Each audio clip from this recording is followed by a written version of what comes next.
Dans cette vidéo, je vais te montrer comment créer et choisir un nom de domaine pour ton site. Et je vais aussi te montrer un exemple qui a vraiment fonctionné pour moi. Je vais te montrer un site, un de mes sites où j'ai utilisé la première méthode que je vais te partager dans cette vidéo. Alors, je vais te partager trois méthodes et pour la première méthode, je te montrerai déjà un exemple. Et bon, commençons. Alors en fait, il te faudra en fait choisir des mots qui ont un rapport direct avec ce que tu fais, le domaine dont tu travailles. Donc ce sera en fait pour toi si tu travailles dans le marketing, copyright, web design. Donc tu choisis un mot, tu choisis trois mots euh, qui ont un rapport direct avec cela. Ça peut être quelque chose que tu aimes aussi comme hamburger, tu vois. Mais pour la première méthode ici, on va choisir le mot design. Enfin, pour ceux qui travaillent avec le design, en fait, je vais vous montrer en fait quelques noms que je peux tirer du mot design, tu vois. Donc, on a ici JZ qui vient du mot design. C'est une déformation du mot design qui donne ce mot, ce nom JZ. Je vais sur Google et je tape JZ pour voir en fait s'il y a des sites qui ont en fait déjà ce nom ou au moins un site qui a déjà ce nom, tu vois. Donc, l'idée est de déformer un mot pour avoir un nom. Ça, c'est pour la première méthode. Tu vois, en déformant le mot design, je peux avoir ici ICED, tu vois. Donc, ça peut paraître un peu étrange, mais ça peut fonctionner vraiment, tu vois. Tu n'es pas obligé de l'utiliser, ces trois méthodes. Tu vois, tu n'es pas obligé, mais ça peut vraiment fonctionner. Tu vois, ICED ici, il y a un site qui s'appelle ICED ici. Ici, on peut voir qu'il y a un site, non, deux sites qui s'appellent ICED. Donc, tu vois que ça peut fonctionner vraiment. Et on peut avoir ici Deggins, qui vient du mot design, tu vois. Deggins, ça paraît super, hein. C'est plutôt sympa, ce nom. Et tu peux voir en fait qu'il n'y a aucun site qui a ce nom. Donc, ça veut dire que si... ça veut dire que quelqu'un peut l'utiliser en fait, tu vois. Peut utiliser ce nom. Alors, pour l'exemple que je te parlais, en fait, je devais créer un site dropshipping e-commerce, tu vois. Euh, J'ai choisi ce mot boutique et j'ai pensé à déformer ce mot pour avoir un nom. Dans un premier temps, j'ai mis Ketibu, tu vois, et ensuite je l'ai changé et j'ai mis Ketibo, tu vois. Donc ça, ça a vraiment fonctionné pour moi. Et là, je vais te montrer. Je vais sur Google, je tape Ketibo et tu verras en fait que mon site va apparaître. Tu vois, ça c'est un site en portugais pour vendre des produits au Brésil ici. Et là, en fait, je vais te montrer en fait quelques produits, juste en passant pour que tu puisses voir le site. Ça, ce n'est pas seulement un site, c'est une marque, tu vois. Donc, ça peut vraiment fonctionner en utilisant un de ces méthodes que je te partage, tu vois. Là, je vends des produits plutôt d'innovation, tu vois. Ça, c'est le footer. Alors, poursuivons. Je vais te partager en fait, on va voir en fait maintenant la deuxième méthode. La deuxième méthode serait de lier ton nom avec un mot. Par exemple, imaginons que Lisa est copywriter et qu'elle veut ouvrir un site internet. Alors, on va en fait ensemble euh, créer un mot, non, créer un nom pour le site de Lisa. On va prendre le nom pour le lier avec le mot copywriter. Ça peut être copy seulement, tu vois. Par exemple, Lisa Copy, ça veut être un nom pour son domaine, pour son site. Ça peut être sa copie, ça peut être Copily, ça peut être aussi euh, Copila, et ça peut même être Lisa Copyright, tu vois. Donc, ces mots, ces noms peuvent être utilisés pour créer un site, tu vois. Mettons, on va sur Google, on va voir s'il y a un site qui a déjà ce nom, Lisa Copy. Comme tu peux le voir, il n'y a aucun site ici qui a ce nom. tu vois. Il n'y a aucun site qui porte ce nom, qui porte Lisa Copy. Et même quand Copy est écrit en français, c'est la même chose, tu vois. Lisa Copy. Il n'y a pas de site qui a ce nom, qui porte ce nom, tu vois. Et quand on écrit sa copie, on peut voir en fait qu'il y a au moins un site qui porte ce nom.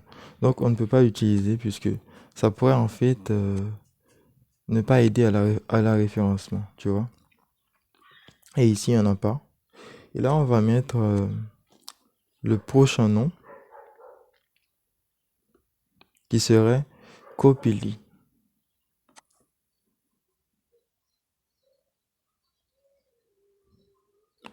Et ici, on peut voir que il n'y a pas des sites qui ont ce nom, même pas un site qui porte ce nom comme notre domaine, tu vois. Il y a peut-être du contenu qui a du contenu en fait qui porte ce nom, tu vois. Mais il n'y a pas le nom du site qui s'appelle Copila ou Copili, tu vois. Donc il y a seulement du contenu qui a quelque chose à voir avec le mot ou encore le nom, mais pas le nom du site. Et là on peut voir, on peut mettre Lisa Copyright. Lisa Copyright. Et il n'y a toujours pas en fait de site qui porte ce nom. Donc si Lisa le désire, elle peut en fait créer son site avec le mot, non, je veux dire avec le nom Lisa Copyright ou Lisa Copy, tu vois. Donc l'idée est de prendre ton nom pour le lier avec un mot.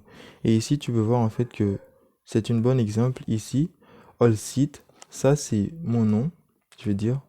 euh, Mon nom c'est Olsen et j'ai pris en fait le all et je l'ai lié avec le mot site, tu vois. Et vraiment, mon site est bien référencé en fait, puisque quand on tape all site, le premier site qui apparaît, c'est mon site, tu vois. Et même sur la deuxième page, il y a pas beaucoup de sites qui ont quelque chose à voir avec all site, tu vois. Et même quand je tape all site créative, mon site apparaît en premier, tu vois. À l'exception de ce site qui fait des, comment on dit ça, publicités, tu vois.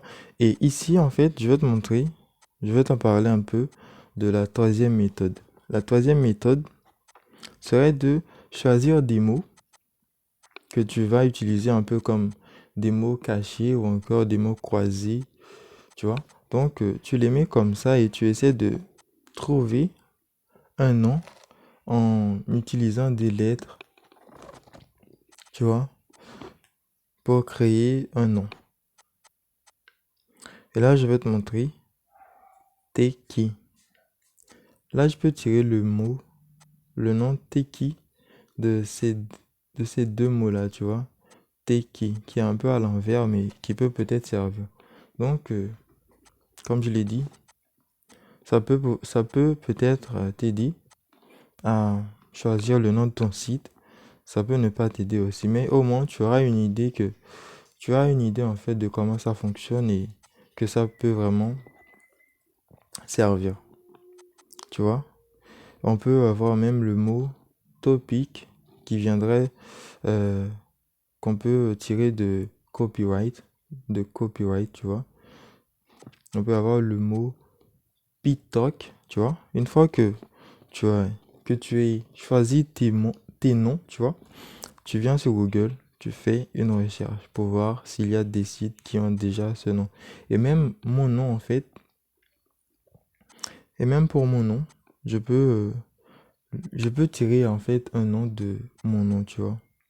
Et là, en fait, je vais te montrer où tu peux euh, trouver en fait le lien où tu vas avoir 20% de réduction pour l'achat de ton nom de domaine, tu vois.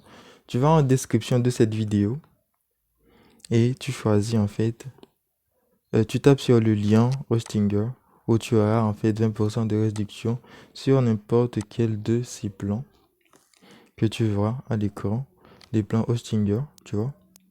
Et moi, je te recommande d'acheter celui du milieu, le plus populaire. Mais si tu as plus d'argent, tu peux acheter celui le plus cher, puisque autant que c'est cher, je pense qu'il y aura plus d'accès, tu auras plus d'accès à plus de choses, et ce sera mieux aussi.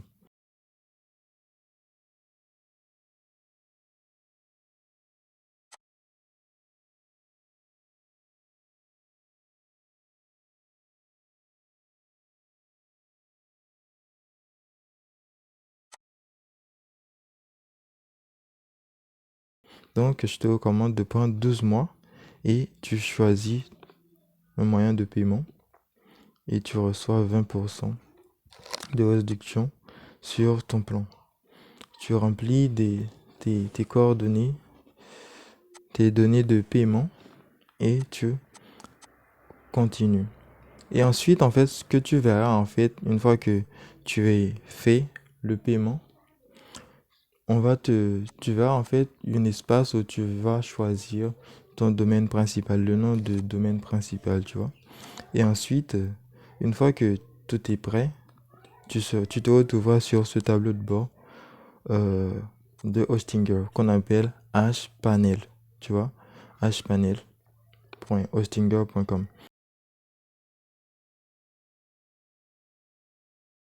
Donc, tu viens ici sur installateur automatique pour pouvoir installer WordPress sur ton site.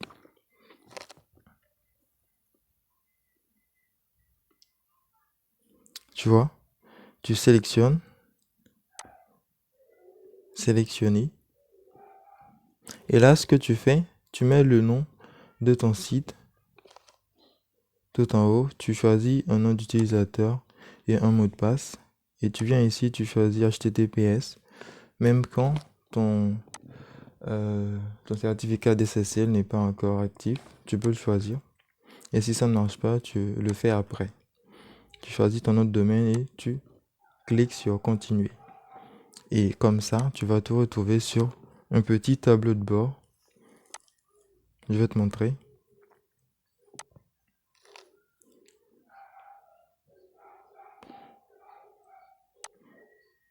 Tu viens dans gérer. Ce petit tableau de bord ici. C'est là que tu vas installer le certificat SSL. Et tu vas passer par là pour aller dans WordPress, tableau de bord WordPress. Quand tu viens ici, cette option ne sera pas comme ça. Tu devras installer le certificat SSL en cliquant sur installer. C'est ce qui apparaîtra ici. Et celui-là, en fait, va s'activer après. Et ensuite, ce que tu fais, tu peux aussi installer Lightspeed si tu veux, puisque c'est vraiment recommandé. Et là, tu tapes sur modifier le site afin de pouvoir passer sur le tableau de bord WordPress. Tu vois? Donc, tu viens ici, c'est là que tu pourras en fait commencer à modifier, créer et tout ton site. Donc, c'est vraiment ce que je voulais partager avec toi dans cette vidéo. Si tu n'as pas encore mis ton like, mets ton like maintenant et je te dis à très bientôt pour une nouvelle vidéo.